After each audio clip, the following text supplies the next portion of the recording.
Hey, what's going on there, guys? Call of Truth here with some more Battlefield 3 gameplay, and today y'all are watching some MG36 footage, Conquest on Sand Crossing, as well as a few short clips of TDM on Grand Bazaar.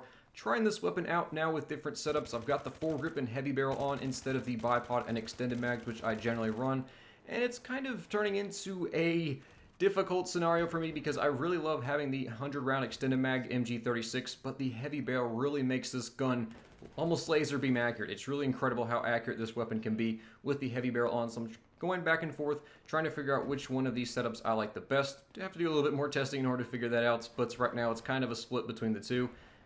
To finish out the gameplay though, or to finish out the video I should say, it's going to be some A91 Azadi Palace Conquest, including this just weird RPG kill on an infantryman in which I was in the side or the passenger seat on a Z11. You'll see what I'm talking about once we get to that point in the video.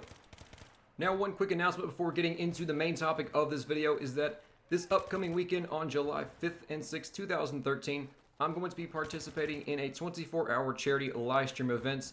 It's going to be starting at around 12 p.m. Eastern Standard Time on July 5th and ending at the same time on July 6th. It's going to be run by Colonel Buckwheat. Some of you all may know him, some of you may not.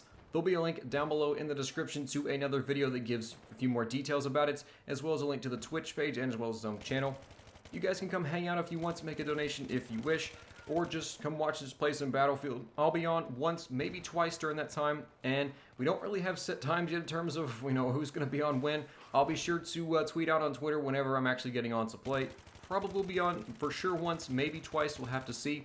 And it's not going to be only me, there's going to be a few other commentators on there as well, so if that interests you, be sure to come check that out, July 5th and 6th, 2013. Today's video, though, is going to be about Battlefield 4 and the class changes that have been made from BF3 to BF4 and how it might possibly shift the balance in terms of which class is going to be the best in the game.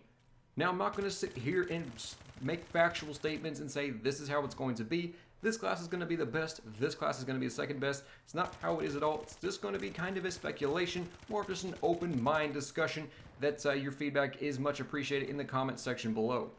Now, I'm mainly going to be focusing on the infantry aspects, not so much vehicles with this video here today. Obviously, when it comes to vehicles, in terms of dealing with them, engineer is really going to be your best option. When it comes to disabling vehicles, destroying vehicles, repairing vehicles, engineer is the go-to class for that.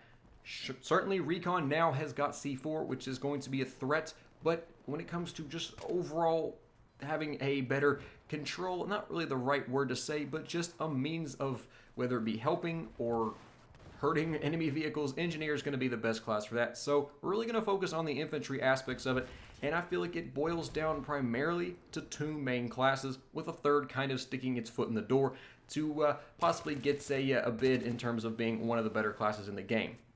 Now, here in Battlefield 3, Assault is your best class, hands down. It's got the best weapons combined with the best pieces of equipment, and as well as the ability to shoot through suppression really better than any other class out there. That is a huge thing in BF3, and in Battlefield 4 though, since the suppression mechanic is being changed up, I think that is perhaps going to shift the balance away from the Assault class and kind of letting another class pull closer to it, and that's going to be the Support class. Now, some of you guys may be sitting there going, hold on, dude, really? The Support class? You're going to say that the Support class is going to beat out the Assault? Not necessarily. Here's the thing, though. With suppression being taken away for the most part from the Assault and Engineer class in the game, it really now takes that game mechanic and shifts it all over to the Support class. And from what I've heard from those that played the pre-alpha at E3 and the closed alpha, Support is a very strong class in the game. Having the suppression mechanic on your side as opposed to the other classes is a huge, huge help for the Support class players and really makes Support a viable option to choose from and a class that people want to choose. It's a class people want to pick because they know that they can do well with it now. Is that going to close the margin alone? Probably not. Just due to the fact of generally assault rifles are going to be your best weapons in the game, and the Assault class still keeps their equipment, the health packs, and the defibs, where Support now changes it up, and they have the ammo box, but they lose the C4, which kind of gives them a degradation when in terms of dealing with vehicles, but that's not really the focus of today's video. It's sticking to infantry. It can make a difference in terms of the suppression mechanic being in the Support class now instead of having it on all four classes. I think that can close the margin. Will it be enough? Not sure. We're going to have to wait and see how this suppression mechanic is changed into Battlefield 4 from Battlefield 3, as it was very much a hindrance to the support class in a lot of ways. Even though they have increased suppression effect on the LMGs, the assault rifles can still shoot through it much easier than any other weapon. Now, the other class that I kind of mentioned can stick its foot in the door has got to be the Recon class. Now you're going, okay, Recon, keep talking. What do you have to say about that? Motion balls. That's all I've got to say. In terms of being infantry means, motion balls is everything for the Recon class. Intelligence, knowledge, that is going to be your best bet in any first-person shooter game. Knowing where your enemy is gives you a huge advantage, and having the ability to throw motion balls and move to be on the go is a definite plus for the Recon class. It's great to see that those are returning into Battlefield 4, and it kind of gives the Recon class now a chance to be a class that more people do want to pick, and they can play aggressive with it. They can now throw those motion balls and be on the run, be a factor in the game. They can know where the enemy is, spot guys for their teammates, help them take them out, things like that. I feel like give the Recon class also a slight boost.